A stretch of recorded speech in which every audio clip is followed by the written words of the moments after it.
Done it.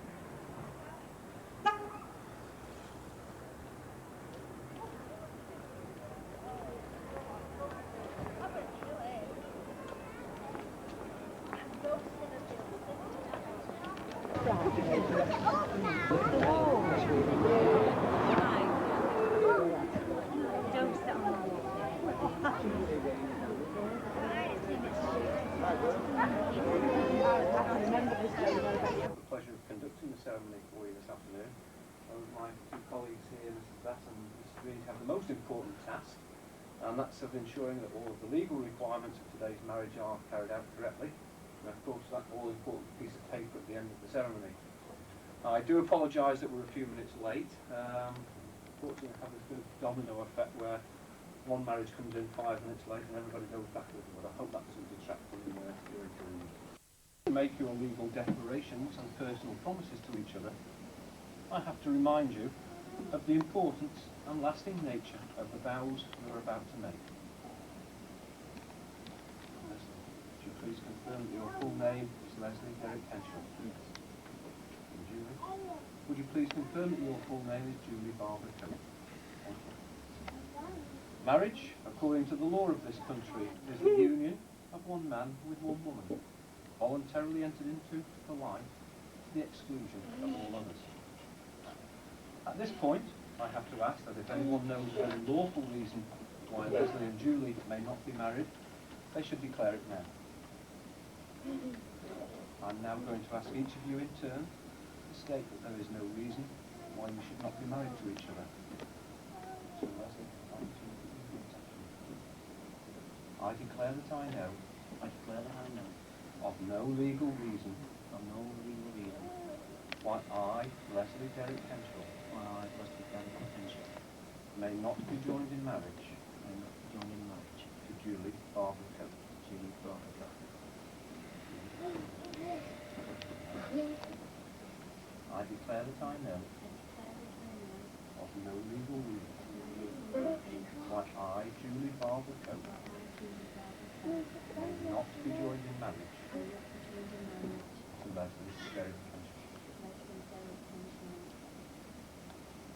Ladies and gentlemen, Leslie and Julie are here today because they wish to marry, to make a lifelong commitment to each other before their witnesses, their friends and family.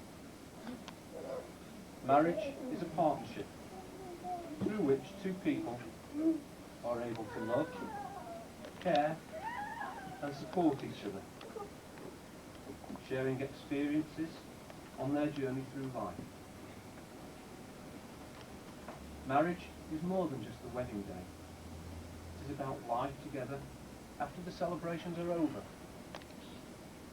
It is about a feeling of security and being with a partner who, having heard the commitments that are required by marriage, do you, Leslie Derrick Henshaw, take Julie Barbara Coe, here present, to be your wife? And do you, Julie Barbara Coe, take Leslie Derrick Henshaw, here present, to be your husband? We now come to the giving of the wedding rings and the contracting of words which will make your marriage legal and binding. The giving of the wedding ring is your personal symbol and the outward sign of the lasting promises that you are making to one another here today.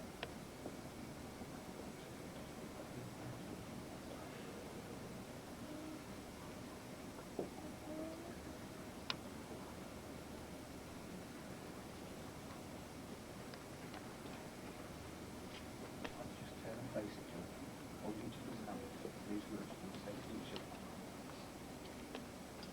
I'd like to have the ring, please, for Leslie and to Julie. See the little? Yes, so.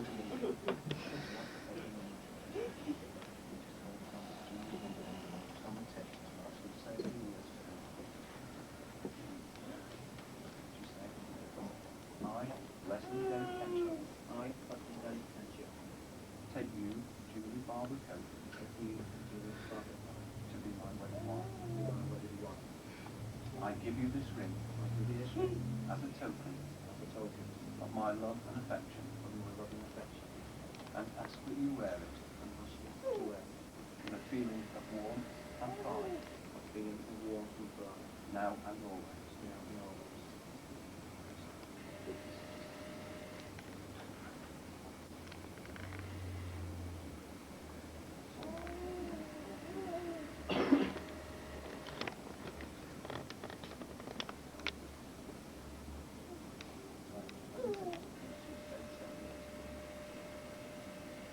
I, Julie Barber Coke,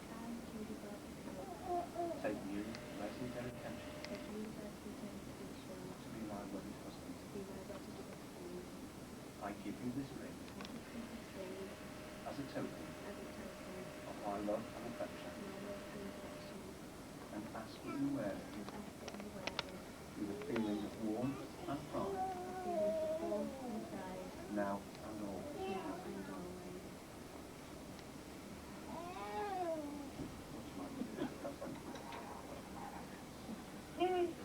Ladies and gentlemen, Leslie and Julie, you have both made your promises to one another and the declarations required by law. We know that today will mark the start of a new and happy chapter in your lives together, and it therefore gives me great pleasure to say right now that we want. I think you know what to do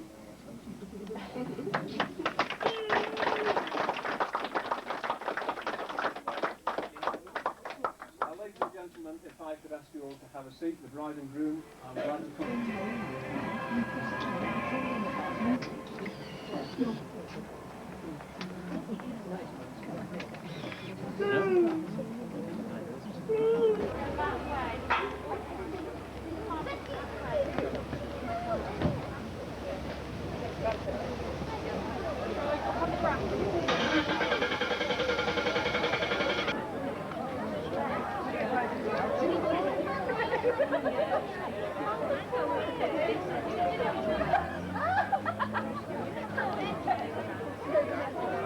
No, go on.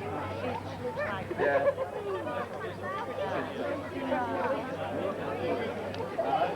Craig, shut up. You're asking me that card? I'm not impossible. Excuse me? 1, 2, 3, go! Oh, nearly. Some more here, Jane. 3, go! Nearly. Yeah, I'm late.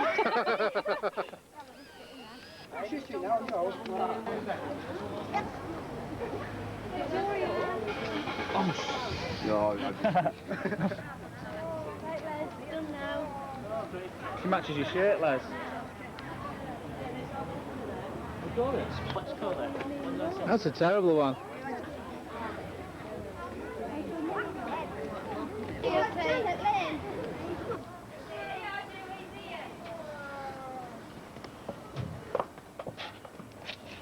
Prezi, brilliant. We don't know where these go though.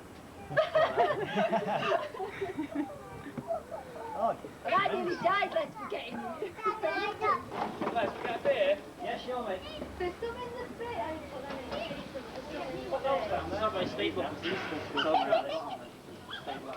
cheers, mate. Thank you very much.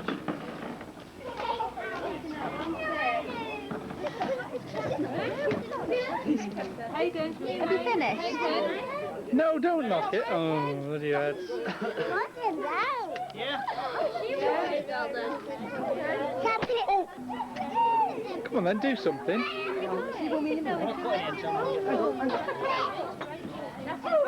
Wendy!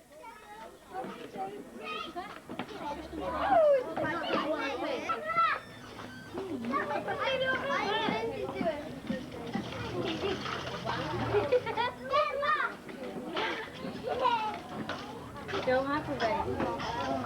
They're filming. I'll give them a good idea. Hey, keep it still, keep it still. Look at that.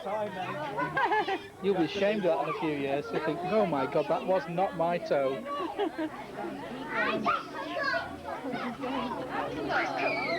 Put the camcorder on my toe and you said you'll be ashamed of this. That's me breastfeeding from this morning. Debbie on a camera shoot.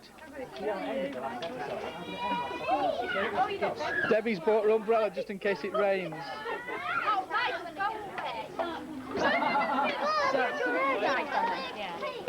Where's that? Are you a natural ginger, Donna?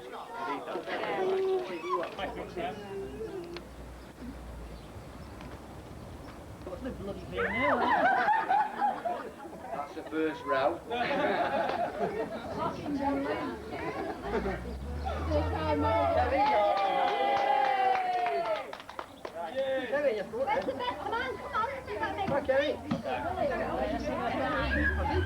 Your attention, please. Just like to say to everybody who's had a hand with the wedding, thanks very much. Just like to say thanks very much to everybody who's part of the wedding. Take special people, special friends and family, and then go together to produce a good day like we've had today. So thanks very much, everybody. Cheers. You going? Yes, mate. You are. You're the best man, not me. Yeah, you can stay here, mate. Right, God, look at this. Man United won this. Someone once said life's like a box of chocolates. Well, I think it's like a game of golf. So every time you ring him, he's either putting a hole or he's drinking in a watering hole. I'm not sure which way he spends more time out. Drinking.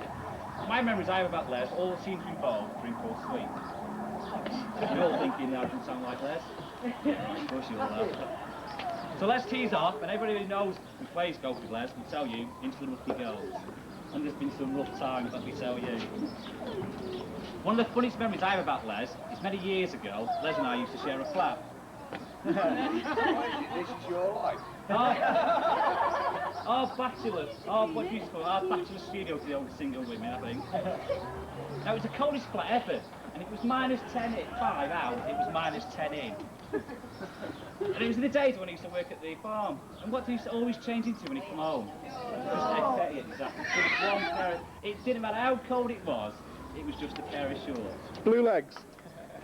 Now on these nights, he used to get on about, what time used to get on, about 11, 12 o'clock at night, did your night shift? Yeah, and he was always starving, I always remember Les. But Les being Les, was never satisfied with his standard cheese on toast. What did he always have to have? Chops, potatoes, peas, anything like that, big master meal about 12 o'clock at night. And after he'd eaten, he'd always fall asleep on his chair. And you could never wake him. Now I can even remember someone had to come through your bedroom with a ladder to get Dawn in, because he was asleep and nobody could wake him up. So one night I got back to the flat, and I told my friend, go in the living room and I'll go and make coffee. So I could tell Les was in, because I went into the kitchen. The kitchen was destroyed, the usual. And you always knew what he'd cooked, because it was all round the kitchen.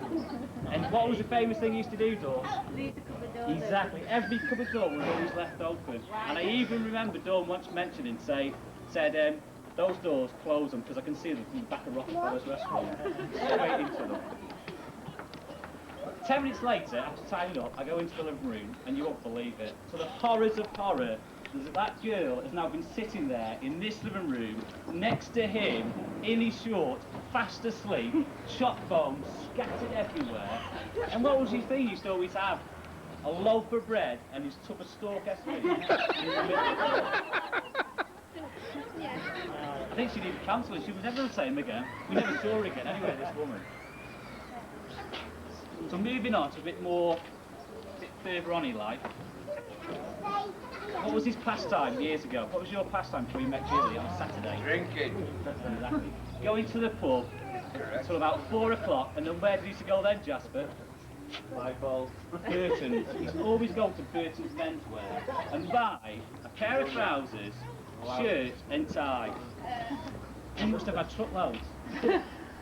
Leathered, cash in hand, and he'd always come out with it, and he even robbed Jasper into it. And that's a story in itself, isn't it, actually? So one of these Saturdays, me and Les went to Gallagher's. Come 2 o'clock, both leathered, no taxis. 3 o'clock came, no taxis, nobody, the place had closed up. So Les said, we'll walk on, it'll only take half an hour. 1 hour later, we're still down this country lane. Taking 2 steps forward and 1 back. We ain't getting anywhere. Imagine it, two lads there, freezing cold, thin shirts on, dark. I really didn't think we'd ever get on, I really didn't. But the best of it, I'm talking to lads, we're walking along like this, and he's just disappeared. He's just crashed through this edge into a field, and what's he done? Fallen asleep. Walking. It is unbelievable. And I think we've done about 5:30. So if you ever go into Gallagher's, it'll never take half an hour. It's about 5:30, and I think we'll even talk about what we've left for the chippy. It's 5:30 in the morning, isn't it? Disaster. There we go. Once Les met Julie, he hit out the rough and onto the smooth fairway he came. And I think Julie could relate to that last story about sleeping, because something happened then. The four of us went to Gregory's. I'd only met Julie a couple of times, so we were out to impress the ladies. Halfway through the night, there we were, trying to impress them. Here's me telling them that we're Hugh Dare wins type of lads. Where was he? Standing up, fast asleep next to the dance floor. I'll never forget that. I can imagine. Against the post, how can you fall asleep standing up? One of the best things he does, he goes out, we go out, we get drunk, we go to the Indian, go to a club, don't we? Go to an Indian, and he'll say to the next day, good club, wasn't it? Good Indian. What Indian? What club? You won't believe it's me. How many times have we done that? We have done that many a time, and he won't believe it's me. Now he's married, should he ever decide to go in the rough again, I'm sure Julie will have you back on that smooth fairway, mate.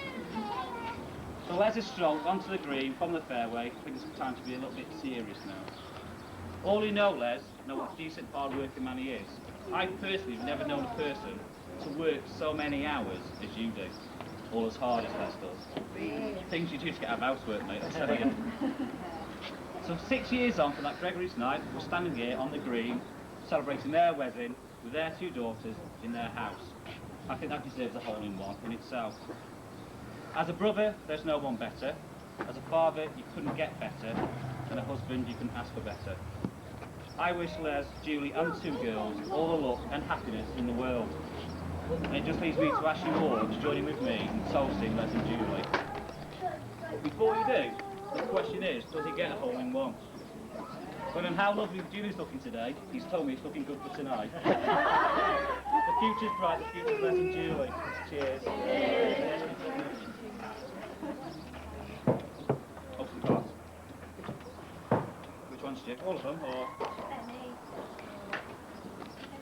Pick some out then. Oh. And that one you've got in your hand. Do that one you've got in your Okay, hand. two lessons, Julie. Let me give you a word of advice. Buy a good bet, lots of love. That's your Rosemary, Sarah, Gemma. One more. Les and Julie, best wishes to you both. And for the future, Brian, Lorna, Matthew, and Kerry. There's only one more there, isn't there?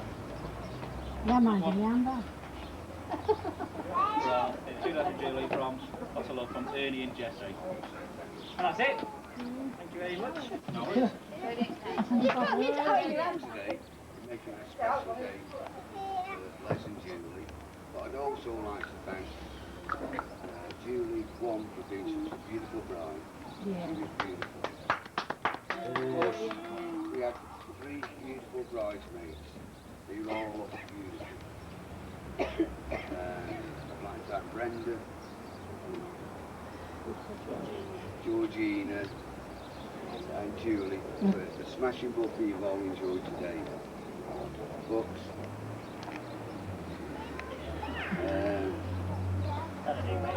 No, I've got a few things to say.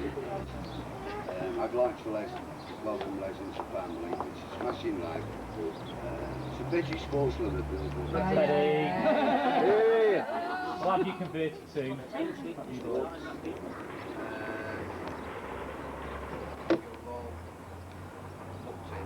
very, very well. I hope we all go tonight to the pub. No.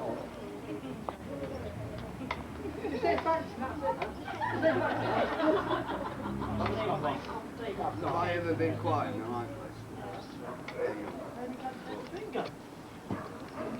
Les? Well, all the best. I hope you have spent many of the years, which I hope you do. You married a beautiful daughter of mine, so we're friends as well. All the best. You don't get any pictures. That's the other thing about Les. You soon get down the tail. Bit like Kerry. Like father-in-laws and Oh, no. All the bridesmaids in their beautiful dresses today. And this woman over here, amazing. Rosemary. Rosemary. Come here, Rosemary. Come here. Rosemary. Come here. Rosemary. Would you give her a big hand?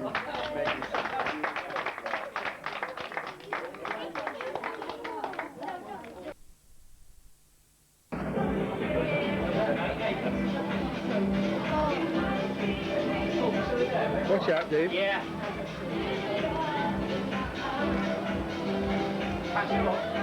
Son's almost a star. The Jewish cousins.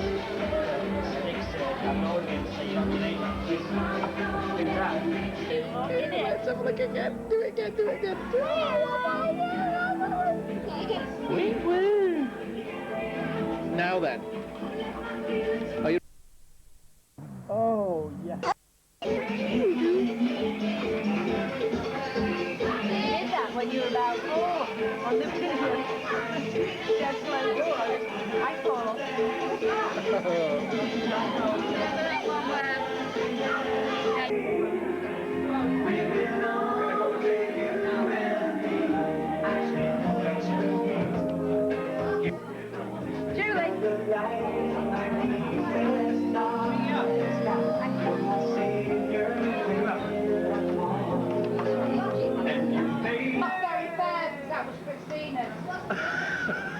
It's not gone yet, when? Listen there. There's a light on the front, mate. Ready?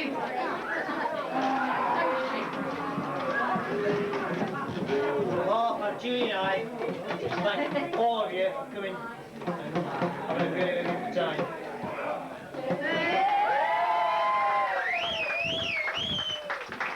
Three cheers, please. Hip hip. Hip hip. Hip hip. Hey.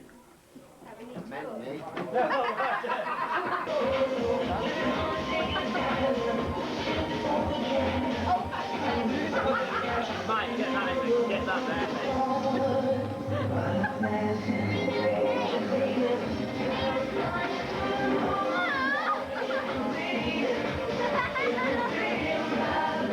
Craig, all right? So you need to go to the hospital.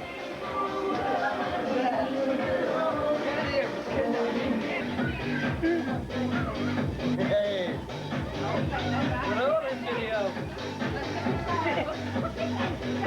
We're all in the camera.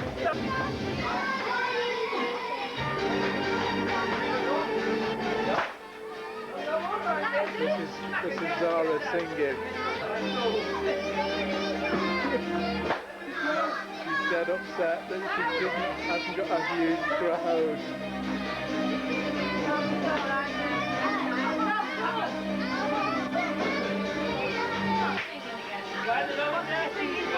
Go. She's dead upset because she can't sing.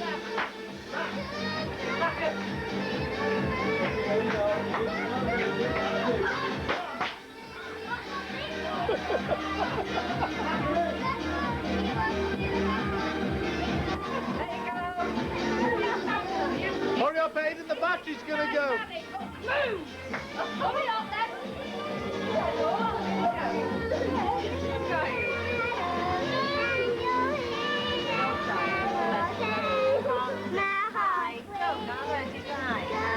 Can't hear him otherwise. Are you in pain, mate?